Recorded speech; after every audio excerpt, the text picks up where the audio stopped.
Oh, hi, this is William Siebler, and today I'm sharing the process that I go through when I'm looking at growing any business with creative marketing. So I mentioned this yesterday to some people in social media, and there was quite a bit of interest. So first of all, the starting point to grow a business is twofold. One is to look at the long-term plan for the business. So, is the business something that you want to sell down the track? Do you want to run the business as long as you can, as profitably as you can until you retire and generate as much cash as you can?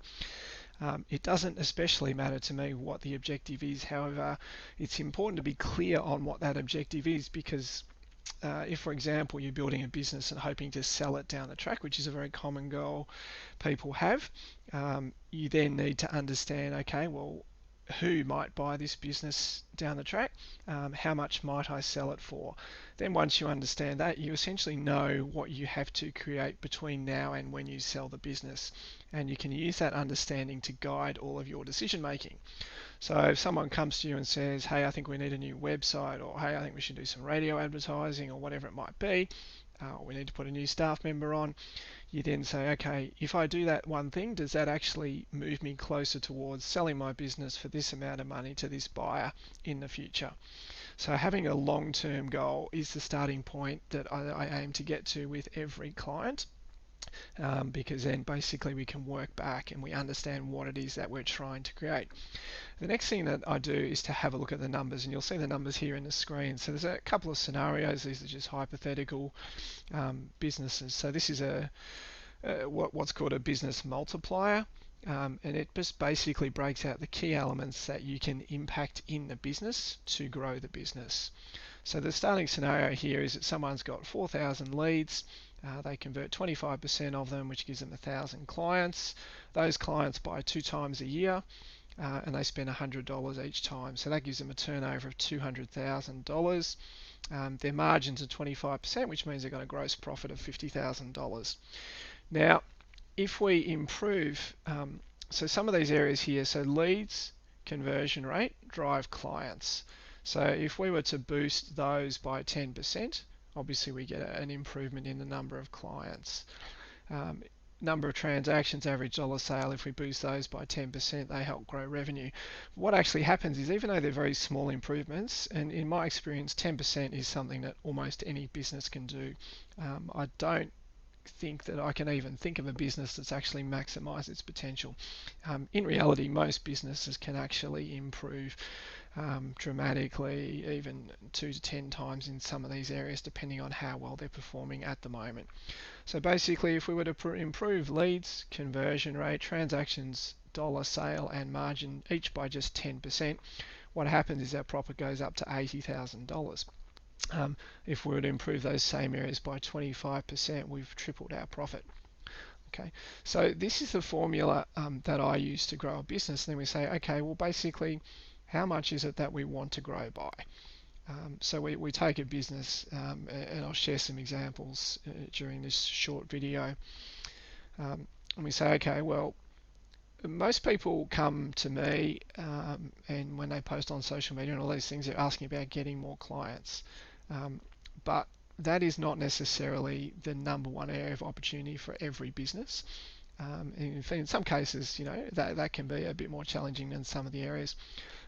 Very often, so 25% typically for me would be quite a low conversion rate, depending on what it is. If it's some sort of a service, I'd like to see that much closer to at least half, so at least closer to 50%. So it may be for some businesses that you actually don't need really to alter this number of leads. You actually need to alter your conversion rate. And so we need to have a good look at what the business is doing in terms of converting. And a couple of examples of things that can be done there. A common one would be when you present your quotation or proposal. So if it's a services business, you present a quote or a proposal to someone, and if you put that together in the right way and you focus on why your service is different and vastly superior to the competition, and you present that in your proposal and the way you word your proposal, what happens is that people can't directly compare your service to the other service solely on the basis of price. and it means that you'll win a higher share of the better clients in a given market. If you're just simply presenting a proposal like everyone else does, and it's very common, most industries, the proposals are all largely the same, and the clients are not experts in what you do, so they don't know the difference, so they just go with the cheapest option. So an easy example is to change proposals. Another example, if you have a retail business, is to actually alter how you greet customers when they come into the store. Another one would be, how do people answer the phone? So when someone rings into your business and they're a customer inquiry, how are they handled? Very often that process can be improved. The other things that can improve conversion are things like guarantees. And I'm not going to go into detail in each of these different areas, but these are some of the things that you can work on to improve your conversion rate. If leads was a problem, then certainly you could work on that one. To get a 10% improvement in leads, there's a variety of things that you could do. One would be to look at all of your current marketing materials, your website, your advertisements, anything that you're doing to market and promote the business, and see how clear and compelling the marketing message is. Are we running direct response marketing? That is marketing where we're asking someone to take a specific action as a result of the ad. We're not just running a brand ad, we're not just getting our name out there, we're actually saying, that we understand the client, that we can help them solve the problem, and here's the step that we want them to take. So very few advertisements or websites right now would actually have a very strong what's in it for me for a client. So that's an area that can be immediately improved for most businesses. The other one, particularly with websites, is to actually remove the distractions. So a single clear course of action that you want the person to take on the website can lead to dramatic changes in the number of leads that you actually get coming into your business. Number of transactions is about offering the chance for clients to buy other things from your business. So depending on the business that you've got, there's different opportunities for this. A great example of someone who does that well is Amazon. They go back to their clients regularly, presenting books, based around their interests. So they've got their algorithm, so they're able to match up books to people's interests quite effectively. So they're regularly in touch, offering people the chance to go back and buy it. That's sort of the simplest and easiest thing to do. But it's amazing how few businesses actually go back to their existing client base rather, and ask them to purchase again. They just kind of expect them to come back.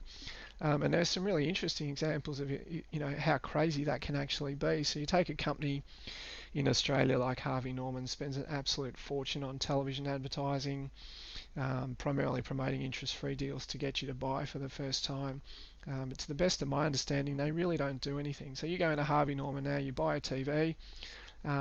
Reality is 2-3 years time the average person's going to want to buy a new TV, or their TV's had it, because they're not built to last very long. So what do they proactively go out and do in terms of getting that next purchase? There's a lot of business that they're actually leaving on the table there by not doing that. So that's another example of how to increase the number of transactions. Average dollar sale is really important, and this is heavily influenced by the clients that you're selling to. And I like to use the example here of a web designer. So there are people who offer to do a website for you for $99. There are people who will charge you $10, $20, $30 and up $1,000 to do a website. The reason for that is yes, the sites are different. Yes, the people have different expertise. But the primary issue is that they're actually selling to a different client who appreciates what they do more and can derive more benefit from what they do. So for example, if you were selling a website to a commercial architect and their projects start at say $1 million or more, they're not going to have an issue paying $30,000 for a website, because they get one client as a result of their new website and they're in profit. Whereas if you've got a corner milk bar, if such a thing even exists these days, they've got to sell a lot of loaves of bread, or bags of lollies or packets of chips in order to make a profit on a website. So they simply can't ever pay that amount of money. They might be able to pay a few $100s. So average dollar sale can be dramatically influenced by who it is that you're selling to. The other strategy that works really well is to actually offer options. So don't just have, your standard version, have a premium version and put more value in the premium version for a slight increase in price. So it might be 25% more in price, but there might be 50 or 100% more in terms of perceived value. So there's a whole range of strategies in terms of how you can go about doing that. But that's one that can be easily influenced in the majority of businesses. Margins are not so much my area. That tends to be more of a financial management thing, but also things like the clients that you're selling to. It comes down to managing costs. Adding more top line revenue can actually help improve your margins. The other thing that can often be done is you can negotiate harder with your suppliers. Often they're more flexible. You don't have to accept their standard terms. They may have marketing money that's available to help support your business. So there's a whole range of strategies. In each of these areas, I've got lists of strategies that it can be implemented in a business.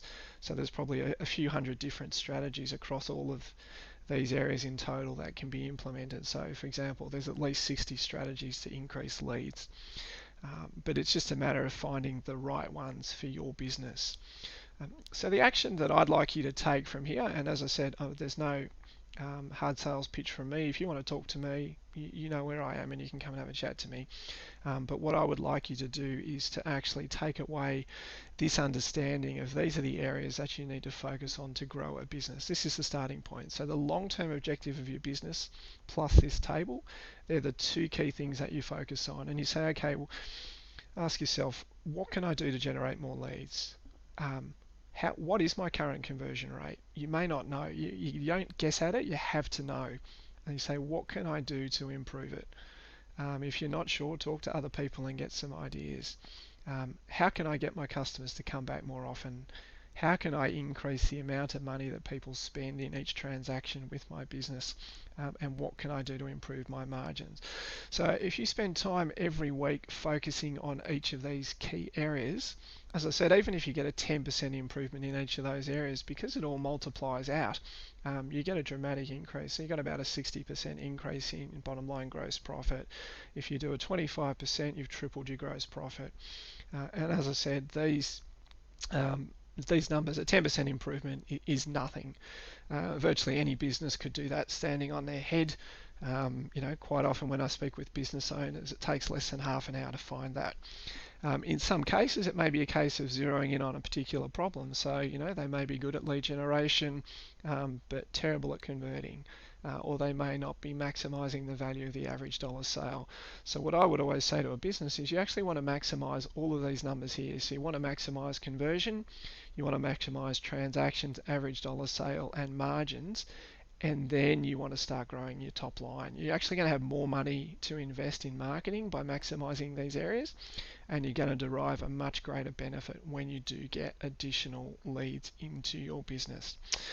So I'd welcome any feedback and questions that you have on this video. If you have specific questions about how you would apply to this business, by all means contact me through the media in which you find this video. Again, my name's William Siebler, and I've enjoyed making this. And if you apply this, it will have a dramatic impact on your business.